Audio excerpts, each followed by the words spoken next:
Welcome back. ఉగ్రవాదాన్ని పెంచి పోషిస్తూ పులిపై స్వారీ చేస్తున్న పాకిస్తాన్ మారిన పరిస్థితులను అంచనా వేయకుండా కొరువితో తలగొక్కుంటోంది. పహల్గాం ఉగ్రదాడి తర్వాత పాకిస్తాన్ శత్రువులు రెక్కలు విప్పుకొని కాపు కాసి తుపాకులు ఎక్కుపెట్టి ట్రిగర్పై వేలు పెట్టి ఎదురు చూస్తున్నారు. మనకు తెలిసి భారత్నే పాక్ కవ్విస్తోందని అనుకుంటున్నాం. కానీ పాక్కు పక్కలో బలెన్లా అదును చిక్కితే భీకరంగా విరుచుకుపడేలా ఎదురు చూస్తున్న మరో 2 అంశాలు కూడా ఉన్నాయి. అందులో ఒకటి బెలూచిస్తాన్ లిబరేషన్ ఆర్మీ. ఇటీవలే జాఫర్ ఎక్స్ప్రెస్ రైలును హైజాక్ చేసి పాక్ ఆర్మీకి చుక్కలు చూపించారు బెలూచ్ వేర్పాటువాదులు. బెలూచ్ ఉద్యమం సాయుధ పోరాటంగా మారిన తర్వాత పాకిస్తాన్ ఉక్కిరిబిక్కిరవుతోంది. అలాగే ఒకప్పుడు భాయ్ భాయ్ అనుకున్న తాలిబాన్లకు పాకిస్తాన్ పాలకులకు అస్సలు పడటం లేదు. ఆ మధ్య ఆఫ్ఘన్ భూభాగంలోకి వెళ్లి పాక్ వైమానిక దళం దాడులు చేసింది. అప్పటి నుంచి తాలిబాన్లు కుతకుతలాడుతున్నారు. ఛాన్స్ చిక్కితే చాలు పాకిస్తాన్పై విరుచుకుపడేందుకు సిద్ధంగా ఉన్నారు. పహల్గాం ఉగ్రదాడి తర్వాత పాకిస్తాన్పై భారత్ ఎలాంటి యాక్షన్ చేపడుతుంది, సైనిక ఆపరేషన్కు దిగుతుందా అని పాక్ కంటే ఎక్కువ ఉత్కంఠగా ఎదురు చూస్తున్నారు తాలిబాన్లు, బెలూచిస్తాన్ లిబరేషన్ ఆర్మీ ప్రతినిధులు. పాకిస్తాన్ ఇటు నుంచి భారత్ వాయిస్తే అటు నుంచి మేము సైతం దాడి చేయడానికి రెడీ అన్నట్లుగా సన్నాహాలు చేసుకుంటున్నాయి. దీంతో ఒక్కసారిగా పాకిస్తాన్ శత్రువులు సమర సన్నాహాల్లో మునిగిపోయారు. పైకి గంభీరంగా ప్రకటనలు చేస్తున్న నలువైపుల నుంచి ముంచుకొచ్చే ముప్పేట దాడిని తలుచుకుంటున్న పాక్ పాలకులకు ఫ్యూజులు ఎగిరిపోతున్నాయి. ఇటు భారత్ అటు తాలిబాన్లు, ఇంకోవైపు బెలూచ్ లిబరేషన్ ఆర్మీ ఒకేసారి కథన రంగంలోకి దిగితే ప్రపంచ పటం నుంచి పాకిస్తాన్ కనుమరుగు కావడం ఖాయమంటున్నారు నిపుణులు.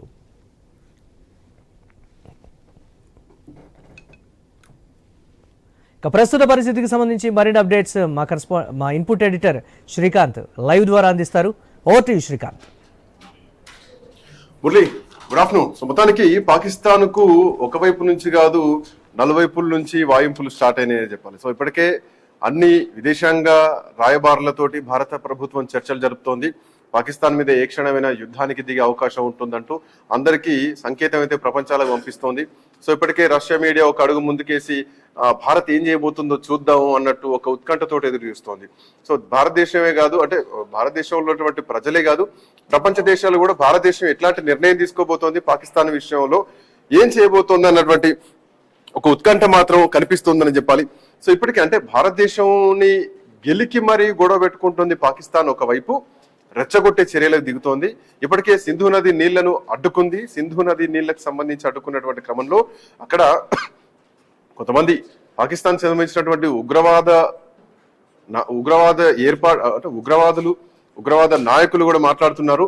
మోడీ శ్వాస ఆపేస్తాం, రక్తం బాధిస్తాం కాశ్మీర్ లో అంటూ మాట్లాడుతున్నారు. సో ఎక్కడికక్కడ రెచ్చగొట్టేటువంటి చర్యలకు పాకిస్తాన్ ఎప్పుడు దిగుతూనే ఉంది. సో ఇట్లాంటి నేపథ్యంలో ఇప్పటికే పాకిస్తాన్ కు పక్కలో బల్లెంలాగా తాలిబాన్లు ఉన్నారు. ఇటు బెలూచిస్తాన్ లిబరేషన్ ఆర్మీ, బెలూచ్ యోధులు కూడా పాకిస్తాన్ ని వేరు చేస్తూ, అంటే బెలూచిస్తాన్ ప్రత్యేక దేశం కావాలంటూ కూడా ఇప్పటికే వాళ్ళకి డిమాండ్ చేస్తున్నారు. మరోవైపు పాకిస్తాన్ లో ఉండేది లేదంటున్నారు. అటు ఆఫ్ఘనిస్తాన్ బార్డర్ ఇష్యూస్ కూడా పాకిస్తాన్ కు నడుస్తున్నాయి. సో ఏదైతే మనకు పీఓకే ఉందో, పీఓకేలో ఎట్లాంటి ఒక లైన్ ఆఫ్ ఉంటుందో, సో అట్లాంటి లైన్ అటు ఆఫ్ఘనిస్తాన్ తో కూడా పాకిస్తాన్ కు విభేదాలు ఉన్నాయి. సో ప్రస్తుతానికి పాకిస్తాన్ సైన్యం మొత్తం కూడా ఆఫ్ఘనిస్తాన్ పీఓకే దగ్గర, ఎల్ఓసి దగ్గరనే కేంద్రీకృతమైనటువంటి పరిస్థితి. సో ఇట్లా నేపథ్యంలో పీఓకేని డిస్టర్బ్ చేయడానికి మనకు చాలా అవకాశాలు లేవు. కాల్పుల విరమణ ఒప్పందాన్ని కూడా తగ్గించే ఛాన్సెస్ ఉన్నాయి. సో ఇప్పటికే ఉగ్రవాదుల్ని ఏరేస్తూ కూడా భారత్ ముందడుగు వేస్తుంది. ఆర్మీ కూడా ఇప్పటికి ఒక వీడియో రిలీజ్ చేయడం జరిగింది. ఆ వీడియోలో కూడా మేము సిద్ధంగా ఉన్నాం యుద్ధానికి అంటూ కూడా త్రివిధ దళాలు కూడా సిద్ధంగా ఉన్నాయి. సో ఇట్లాంటి నేపథ్యంలో పాకిస్తాన్ ఇంకా కవ్వింపు చర్యలకు దిగుతోంది. సో ఒకసారి డిస్కస్ చేద్దాం. పాకిస్తాన్ రానున్న కాలంలో ఒంటరి కాబోతోందా, అసలు పాకిస్తాన్ ఉంటదా ఉండదా అన్నటువంటి ప్రశ్నలు కూడా కనిపిస్తున్నాయి. చూద్దాం. మనతో పాటు బన రామ్మోహన్ రావు గారు, అట్లాగే తాడిశెట్టి పశుపతి గారు, ఇద్దరు ప్రముఖ రాజకీయ విశ్లేషకులు మనతో పాటు జాయిన్ అవుతున్నారు. ముందుగా రామ్మోహన్ రావు గారు, గుడ్ ఆఫ్టర్నూన్. శ్రీకాంత్ గారు, గుడ్ ఆఫ్టర్నూన్. రామ్మోహన్ గారు, గుడ్ ఆఫ్టర్నూన్. సో మొత్తానికి ఒకవైపు బలూచిస్తాన్ ఇప్పటికే పాకిస్తాన్ తో యుద్ధం చేస్తోంది, మనం చూస్తూనే ఉన్నాం. ఈ మధ్యలోనే రైల్నే హైజాక్ చేసింది. సో బెలూచ్ యోధులు ఎట్లా పోరాడుతున్నారో చూస్తున్నాం. బెలూచిస్తాన్ ని ఏవైతే వనరులు ఉన్నాయో బెలూచిస్తాన్ నుంచి వాడుకుంటూ బెలూచిస్తాన్ కి అన్యాయం చేస్తోంది పాకిస్తాన్ ప్రభుత్వం అంటూ కూడా యుద్ధం చాలా రోజుల నుంచి చేస్తోంది. అది కాస్త మారణకాండకు దారితీస్తోంది. మరోవైపు ఆఫ్ఘనిస్తాన్ నుంచి ఒక డిస్ప్యూట్ నడుస్తుంది, ఆఫ్ఘనిస్తాన్ శత్రుత్వం నడుస్తుంది. తాలిబాన్లు కూడా పాకిస్తాన్ మీద యుద్ధం చేస్తున్నటువంటి క్రమం కనిపిస్తోంది. సో ఇప్పుడు భారతదేశం ఎట్లాంటి రియాక్షన్ ఉండబోతుంది అనుకోవాలా? సో బెలూచిస్తాన్ ఆఫ్ఘనిస్తాన్ నుంచి ఎక్కువ పాకిస్తాన్ కు ఎఫెక్ట్ అయ్యే అవకాశం ఉందా? పాకిస్తాన్ చేస్తున్నటువంటి ఈ కవ్వింపు చర్యల్ని ఎట్లా చూడొచ్చు ప్రస్తుతానికి? శ్రీకాంత్ గారు, మీకు పశుపతి గారికి అట్లాగే ఇంగ్లీష్ ప్రేక్ష నమస్కారం. బెలూచిస్తాన్ ఎప్పుడు కూడా కొరకరానికి పోయే స్వాతంత్రం కన్నా ముందు వందల వేల చరిత్ర చూసుకుంటే బ్రిటిష్ వారు మన అంతా ఈ భూభాగాలను ఏకం చేసేది తప్ప అంతకుముందు వేరువేరుగా ఉండేది. చెప్పాలంటే ఆఫ్ఘనిస్తాన్ లో ఇప్పుడు మనకు గాంధార్ దేశం అంటే కాందహార్ అంటాం. అఖండ భారత్ లో కాందహార్ నుంచి మొదలు పెడితే బర్మా దాకా, మయన్మార్ దాకా ఒక భాగం అయితే మెల్లమెల్లగా చరిత్రలో భాగంగా విడిపోతూ 1947 లో మొదటిసారి భౌగోళికంగా విడిపోయినాం. అంటే భారతదేశం బ్రిటిష్ వాళ్ళ నుంచి, తర్వాత 71లో బంగ్లాదేశ్ విడిపోయింది దాని నుంచి. అట్లా చూసుకుంటే బెలూచిస్తాన్ అనేది రెండు దేశాల సరిహద్దులలో పంచుకున్నాయి. అటు ఆఫ్ఘనిస్తాన్ లో కొంత భాగం ఉంటుంది, ఇది మన పాకిస్తాన్ లో కొంత భాగం ఉంటుంది. దేశంలో ఉంటుంది. దీని ఏదైనా మొదటి నుంచి బలూచ్ వాళ్ళ స్వాతంత్ర కాంక్ష మొదటి నుంచి ఉన్నది. దాన్ని ఎప్పుడు కూడా అర్థం చేసుకోలేదు పాకిస్తాన్ ప్రభుత్వం. అంటే మణికి ఉండాలి మాకు పడి. అటు ఆఫ్ఘనిస్తాన్ మన మీద తిరగబడుతుంది, అటుపక్క బెలూచిస్తాన్ ప్రాంతం, ఇటు పక్కన పాకిస్తాన్. ఇంతకు మీరు చెప్పారు కదా శ్రీకాంత్ గారు, మన రైలు కిడ్నాప్, అందులో ముఖ్యంగా సైనికులను ఉద్దేశించి, ప్రజలను ఉద్దేశించి కాదు. నిజంగా చెప్పాలంటే బలూచిస్తాన్ నుంచి ఉత్తర మన పాకిస్తాన్ వరకు అతి పెద్ద రైలు మార్గం అది. వరకు చెప్పాలంటే తక్కువ రైలు నడుస్తాయి, కానీ చాలా కొండలు కోనలు దుర్భేద్యమైన ప్రాంతాల నుంచి ఆ రైల్వే లైన్ బ్రిటిష్ వాళ్ళు వేసింది. అప్పుడు మనకు బ్రిటిష్ వాళ్ళకు వరము ఒక శాపమైంది వలస పాలన. కానీ మన దేశంలో 54,000 కిలోమీటర్ల, అంటే పాకిస్తాన్ కాకుండా చెప్తున్నాను, మనకు రైల్వే లైన్ వేసింది. మన తర్వాత ఇప్పటిదాకా 10,000 కిలోమీటర్లు కూడా వేసుకోలేకపోయినా, కొత్తవి పాత వేయట్లేదు. అట్లాగే ఆనాడు అవశేషంగా బ్రిటిష్ వారి అభివృద్ధి అవశేషంగా వచ్చిన బెలూచిస్తాన్ రైలు మార్గం ఉందో దానిలో మనం జరిగిన సంఘటన చూసినాం. ఇప్పుడు ఏమో తిరుగుబాటు జరుగుతుంది, పారామిలిటరీ దళాన్ని కాల్చి చంపేసిండ్రు. అది ఒక రకంగా చెప్పాలంటే ఆ తిరుగుబాటు అప్పటి నుంచి ఉంది. పాకిస్తాన్ అంతర్గత పోరులో ఇది ఒక భాగం. అందుకని మనం కానీ ఇతర దేశాలకు కానీ జోక్యం చేసుకోవడం లేదు. కానీ కశ్మీర్ లో జోక్యం చేసుకోవడంతో పాటు సిక్కు తీవ్రవాదాన్ని కూడా మెల్లగా దూరం నుంచి వేరే రకంగా ప్రోత్సహిస్తున్న పాకిస్తాన్, అట్లాగే మన దేశంలోని మిగతా తీవ్రవాదాలను కూడా ప్రోత్సహిస్తున్న పాకిస్తాన్ అనేది బుద్ధి చెప్పాలంటే మనం శత్రు మిత్రుడు కదా, మనం ఉపయోగించుకోవాలి. సో ఇప్పుడు భారతదేశం అట్లాంటి విధంగా ఏమైనా ఉపయోగించుకునే అవకాశం ఉంది? ఎందుకంటే బెలూచిస్తాన్ ఎప్పుడు మనం విరోధించలేదు, ఆఫ్ఘనిస్తాన్ తో ఎక్కడ విరోధం లేదు, ఈవెన్ అంటే ముస్లిం దేశాలతో కూడా ఎక్కడ విరోధాలు ఏం లేదు ఎక్సెప్ట్ పాకిస్తాన్ తప్ప.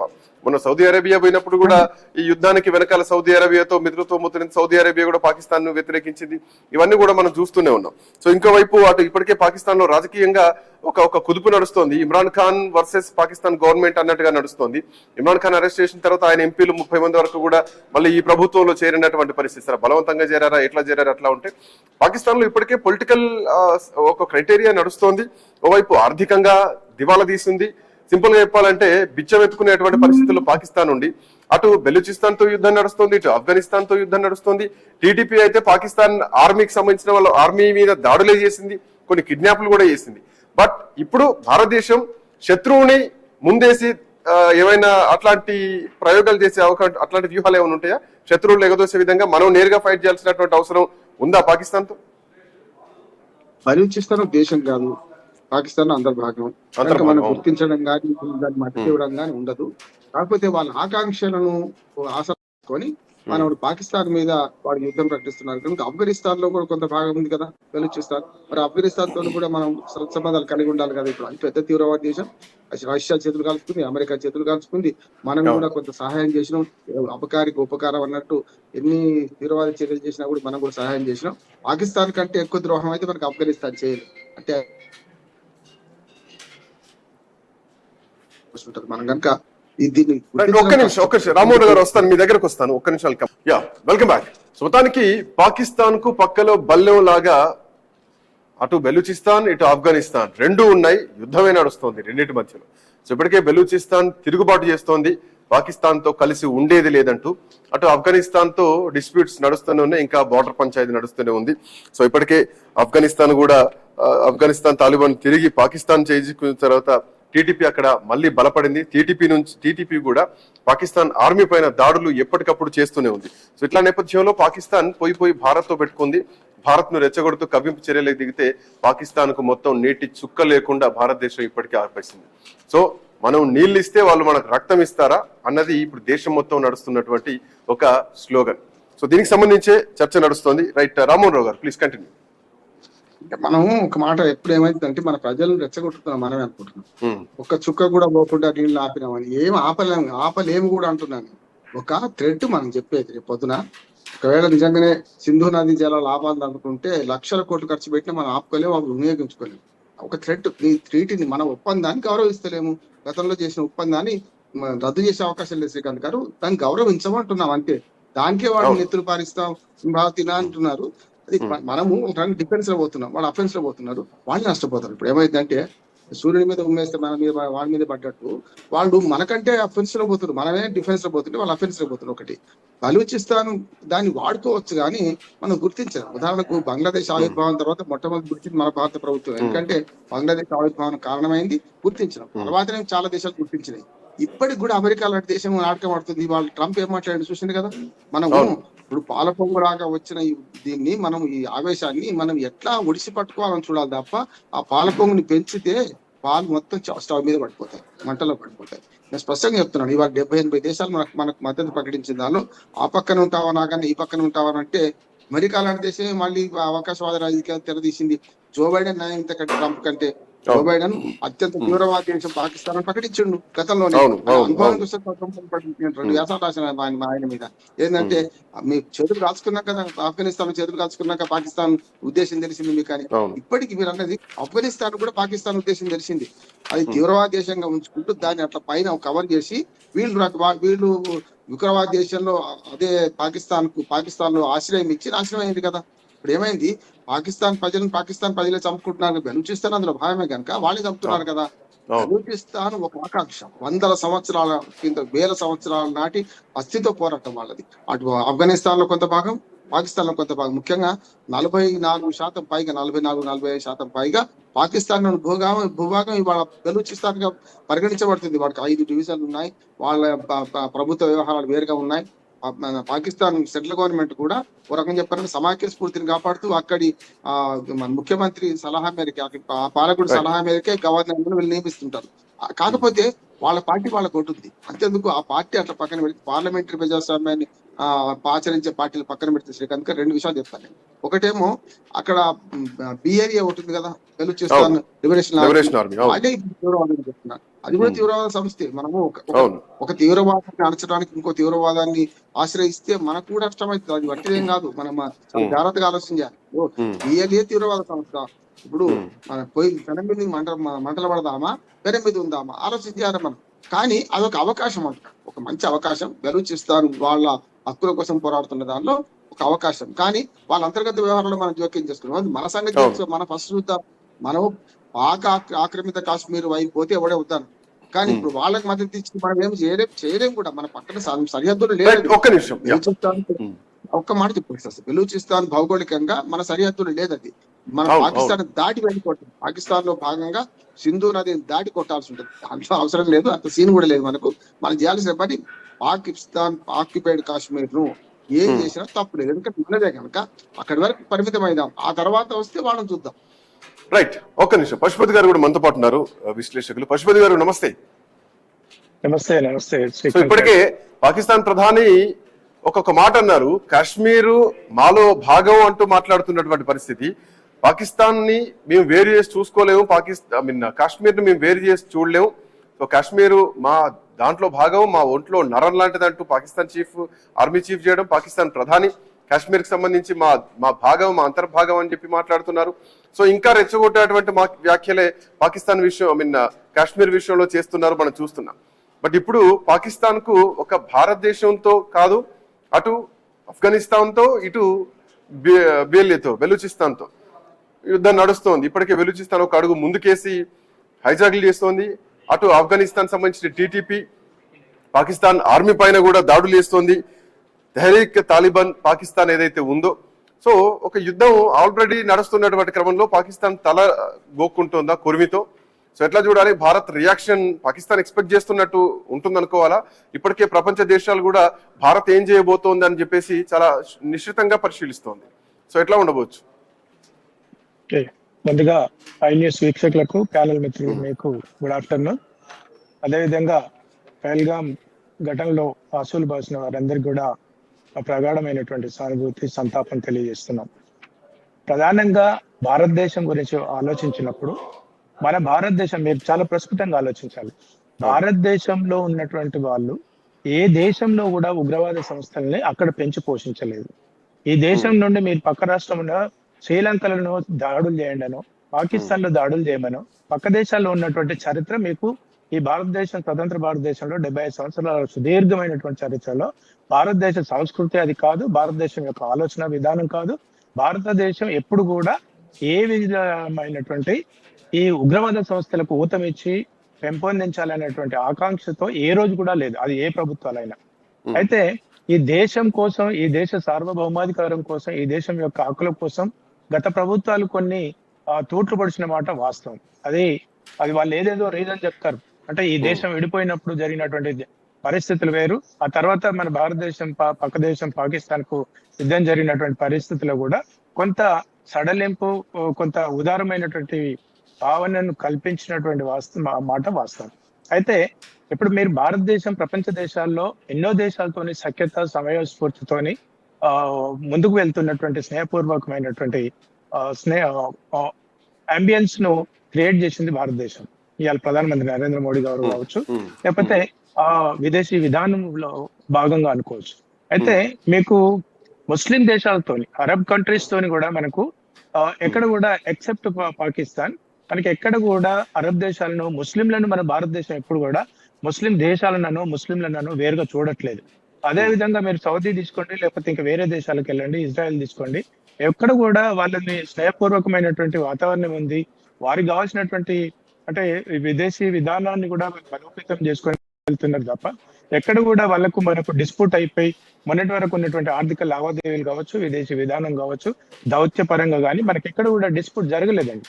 అయితే ఈ కోణంలో మీరు అంటున్నటువంటి ఏదైతే క్వశ్చన్ ఉందో, ఉదాహరణకు మనకు ప్రధానమైనటువంటి శత్రు భాగము కాశ్మీర్, మొన్నటికి మొన్న ఇవాళ పహల్గాం ఘటన జరగడానికి ముందు పాకిస్తాన్ ఆర్మీ చీఫ్ అనౌన్స్ చేశాడు అంటే ఇది కాకతాళీయంగా జరిగింది కాదు, ఇది అనుకూలమైన ఆలోచనతోని, ప్రణాళికతో చేసింది. గతానికి ఈ దుర్ఘటన జరగడానికి సుమారుగా 10 రోజుల ముందు ఆయన స్టేట్మెంట్ ఇచ్చాడు. ఆర్మీ చీఫ్ ఇచ్చాడు, మీరు అన్నట్టుగా మేము కాశ్మీర్ లేని పాకిస్తాన్ మేము ఊహించుకోలేము, ఇది మా అంతర్భాగము, మా శ్వాస, మా ఉచ్ఛ్వాస నిశ్వాస అనేటువంటి క్రమంలో ఆయన మెసేజ్ ఇచ్చిన తర్వాత జరిగిన ప్రక్రియ. కాబట్టి ఇవాళ భారతదేశం కానీ లేకపోతే కేంద్ర ప్రభుత్వం కానీ ఒక యుద్ధ ప్రాతిపదికన దీనికి ఎక్కడో ఒక దగ్గర అంటే ఈ రెచ్చగొట్టే మాటలు చూస్తుంటే పశుపతి గారు, ఇప్పటికే పాకిస్తాన్ మాజీ విదేశాంగ మంత్రి ఎవరైతే బిలావల్ భుట్టో ఉన్నాడో భారతదేశానికి వ్యతిరేకంగా భారతదేశాన్ని రెచ్చగొడుతూ అటు పాకిస్తాన్ ప్రజల్ని కూడా రెచ్చగొడుతూ మాట్లాడినటువంటి మాటలు కనిపిస్తున్నాయి. మన నీళ్లు సింధు నదిలో ప్రవహిస్తాయా లేదంటే భారతీయుల రక్తం ప్రవహిస్తుందా చూద్దాం, తేల్చుకుందాం అంటూ తాడోపేయడం అంటూ ఆయన మాట్లాడుతున్నారు. పాకిస్తాన్ ఆర్మీ చీఫ్ మాట్లాడేది ఏంటంటే అంటే మన ఒంట్లో నరాలు లాంటిదని మాట్లాడతారు. ఇప్పటికీ నవాజ్ షరీఫ్ మాట్లాడుతున్నారు, కాశ్మీర్ మా దాంట్లో భాగం అని మాట్లాడుతున్నారు. సో ఇన్ని వైపుల నుంచి ఒక్కొక్కరు వాళ్ళ అక్కసు వెళ్ళగక్కుతున్నారు. సో భారత్ ఇప్పటికే చూసాం, మనం INS సూరత్ ని కూడా పరీక్షించారు. సో విజయవంతంగా ట్రయల్ కూడా వదిలింది. ఇప్పటికే భారత ఆర్మీ కూడా వీడియో రిలీజ్ చేసింది, వీఆర్ రెడీ టు ఫైట్ అని చెప్పేసి. సో ఒక యుద్ధ వాతావరణం కనిపిస్తోందా? ఒక్కటే శ్రీకాంత్ గారు, మనం కయ్యానికి కాలు దువ్వేటువంటి నేతృత్వము, ఆలోచన విధానానికి ఫస్ట్ మన వాళ్ళు ముందుకు రారు. అంటే ఒక మిత్రత్వంతోనే ప్రపంచంలో శాంతి జరగాలన్నటువంటి కోరుకునే క్రమంలో భారతదేశం ఉంది.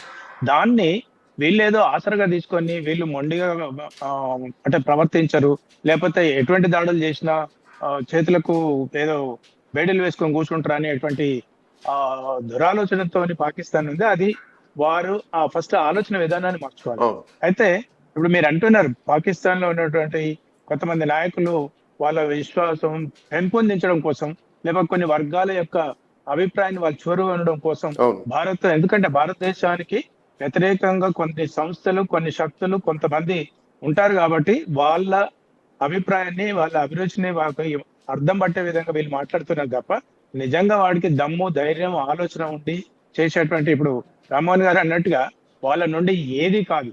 ఏంటి అంటే కొత్తగా మేకపోతు గాంభీర్యం లాగా వాళ్ళ ప్రదర్శించడమే తప్ప ఇవాళ నిజంగా శత్రుదేశం కనుక మన భారతదేశం ఆలోచిస్తే ఇవాళ ప్రపంచ పటంలో పాకిస్తాన్ ఎక్కడికక్కడ అది దౌత్యపరంగా కావచ్చు, ఆర్థిక పరంగా కావచ్చు, నీటి నిల్వల ప్రకారం కావచ్చు, ఏదైనా కూడా దెబ్బతీయడానికి పెద్ద సమస్య కాదు. అదేవిధంగా మీరు ఇప్పుడు సింధు నది గురించి మాట్లాడినప్పుడు ఈ సింధు జలాలకు అంటే ఏదైతే మనకు గతంలో దేశం విడిపోయిన తర్వాత లేకపోతే జవహర్లాల్ నెహ్రూ గారు ఉన్నటువంటి సందర్భంలో కొన్ని ట్రీట్ చేసుకున్నారు.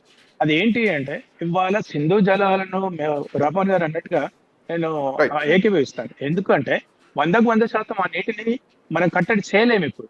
కానీ ఇక్కడి నుండి ఈ సింధు జలాల నుండి పారిపోతున్నటువంటి కొన్ని ప్రధానమైనటువంటి నగరాలు కావచ్చు, ప్రధానమైనటువంటి 25 మిలియన్ ఎకరాలకు ఉపయోగపడేటువంటి నీటి ఆ దేశం యొక్క జీడిపిలో 25% కాంట్రిబ్యూషన్ ఉన్నటువంటి ఈ నీటి సరఫరా ద్వారా ఎలక్ట్రిసిటీ అనుకోండి, లేకపోతే వ్యవసాయ రంగం అనుకోండి, లేకపోతే తాగునీటి వనరులు అనుకోండి, ఇవన్నిటికీ 25% పాకిస్తాన్ లో ఉన్నటువంటి జీడిపికి 25% కాంట్రిబ్యూషన్ ఈ నదీ పరివాహక ప్రాంతాల నుండి లబ్ధి పొంది బెనిఫిట్ అవుతున్నటువంటి పరిస్థితి.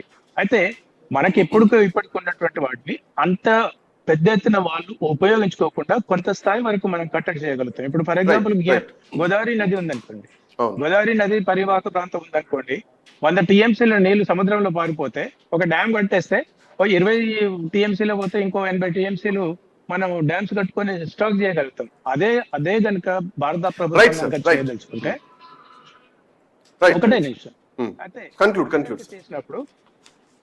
చేసినప్పుడు పాకిస్తాన్ ప్రభుత్వానికి, పాకిస్తాన్ ప్రజలకు కానీ, పాకిస్తాన్ యొక్క అభివృద్ధికి కానీ ఆటంకం ఉంటుంది అనేది పాకిస్తాన్ యొక్క ఆలోచన అవివేకంతో బిహేవ్ చేస్తున్నారని తెలియజేస్తున్నారు. రైట్, థ్యాంక్ యూ పశుపతి గారు, థ్యాంక్ యూ రామ్మోహన్ రావు గారు. సో పాకిస్తాన్ మాజీ విదేశాంగ మంత్రి బిలావల్ భుట్టో భారతదేశానికి వ్యతిరేకంగా చేసినటువంటి కామెంట్స్ ఇప్పుడు సంచలనంగా మారాయి. సింధు నదిలో అయితే నీళ్లు బారాలి, లేదంటే భారతీయుల రక్తం బారాలి అంటూ చేసినటువంటి కామెంట్స్ దేశం మొత్తం కూడా సంచలనంగా మారాయి. మరోవైపు సింధు నది నీళ్లను ఆపేస్తామంటే ఇప్పటికే భారత ప్రభుత్వం నిర్ణయం తీసుకుంది. వాగా బార్డర్ ని కూడా క్లోజ్ చేస్తుందని ప్రకటించింది.